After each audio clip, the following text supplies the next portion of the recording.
అంటే ఒకటి జ్ఞాపకం పెట్టుకోండి, సాధారణంగా నిత్య పూజ చేయడం అనేటటువంటిది పురుషుడు చేస్తాడు. ఎవరు చెయ్యాలి ఇంట్లో అంటే యజమాని నిత్య పూజ చెయ్యాలి. ఎవరు చెప్పారు? సంకల్పంలోనే ఉంది. ధర్మపత్ని సమేతస్య అనుంది, కానీ పతి సమేతస్య అని లేదుగా.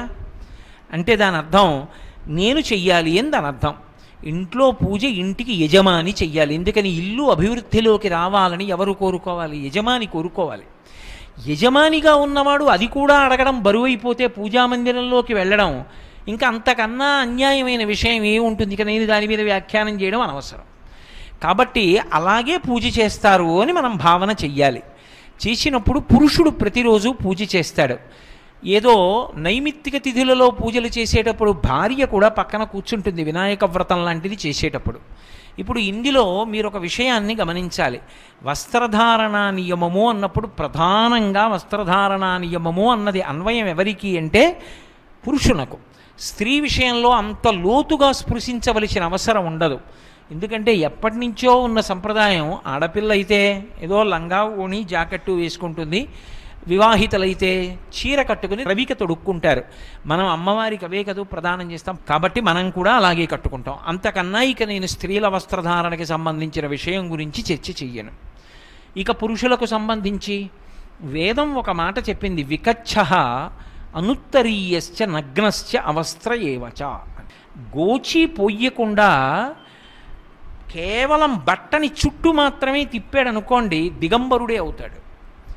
బట్ట గోచి పొయ్యాలి, వెనక్కి తీసి కుర్చీళ్ళు పెట్టి గోచి వెనక్కి దోపుకోవాలి.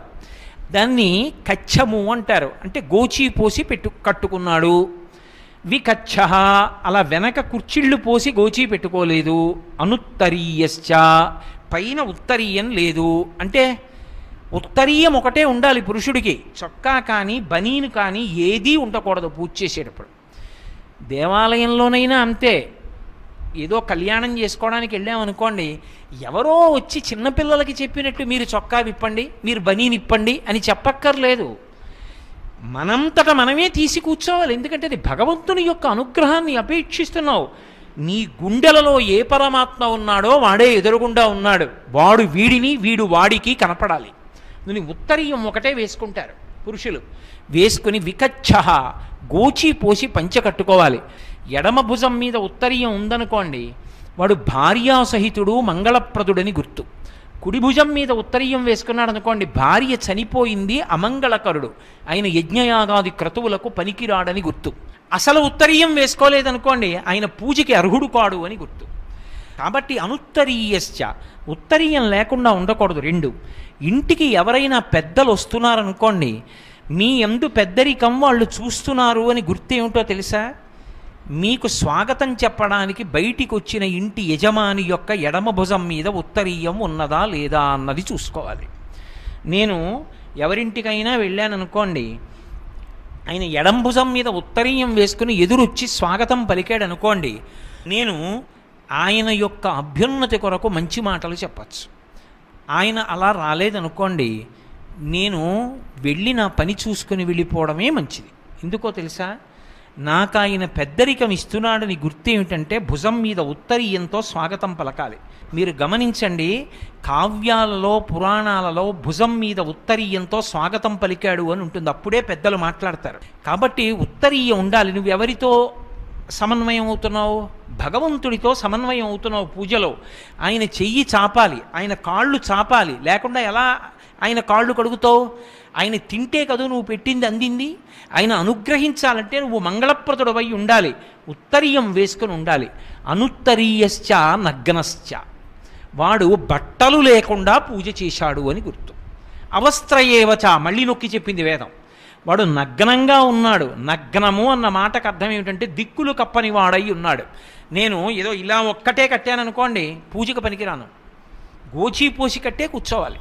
అందుకే మీరు ఎప్పుడైనా చూడండి, వేదం చదువుకున్న పెద్దలు వాళ్ళు భోజనం చేస్తుంటే కనీసం అంగవస్త్రం అంటారు, చిన్న గుడ్డైనా సరే గోచి పోసి కట్టు కూర్చుని భోజనం చేస్తారు తప్ప అసలు వికచ్చంగా భోజనం చేయరు.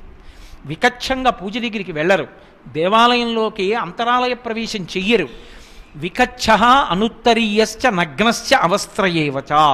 రెండు, అలా పంచె కట్టుకునేటప్పుడు ఆ పంచెకి కానీ ఉత్తరీయానికి కానీ అంచు ఉండాలి.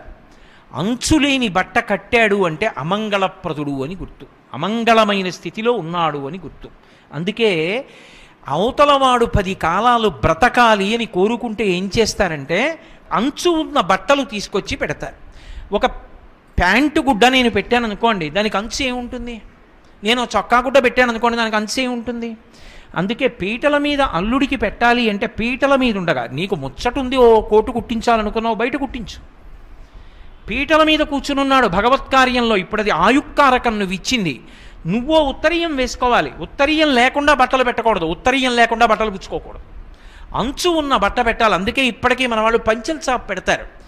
పరమమంగళప్రదుడని గుర్తేమిటి? అంచు ఉన్న బట్ట గోచీ పోసి కట్టుకుని ఉత్తరీయం వేసుకున్నాడు అనుకోండి, పరమమంగళప్రదుడు శౌచంతో ఉన్నాడని గుర్తు. కాబట్టి పూజ దగ్గరికి వెడితే లాల్చీ బనీను కూడా పనికిరావు, తీసేసి ఉత్తరీయం కప్పుకుని గోచీ పోసి పంచె కట్టుకుని కూర్చుని పూజ చెయ్యాలి. గోచీ ఎంత బాగా పొయ్యాలి, అంచు ఎంత బాగా మడత పెట్టాలి సంబంధం లేదు. నువ్వు ఒక అంచు తీసి నీకొచ్చినట్టు కుచ్చిళ్ళు పెట్టి దోపుకుంటే చాలు, కచ్చమున్నట్టు. కాబట్టి పురుషుడికి పూజ చేసేటప్పుడు వస్త్రధారణ యందు అటువంటి నియమము ఉన్నది. కాబట్టి అదేం పెద్ద విశేషం అండి. గోచి పోసి పంచకట్టుకోవడం అనేటటువంటిది బ్రహ్మ విద్య ఏం కాదు.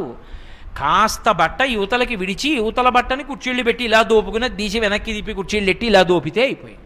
వైదికం ఎన్నో చేస్తున్నాం, అది పెద్ద విషయం ఏం కాదు. పూజ యందు ఎప్పుడూ గోచి పోసి పంచె కట్టుకుని పురుషుడు ఉత్తరీయం వేసుకుని పూజ చేయవలసి ఉంటుంది.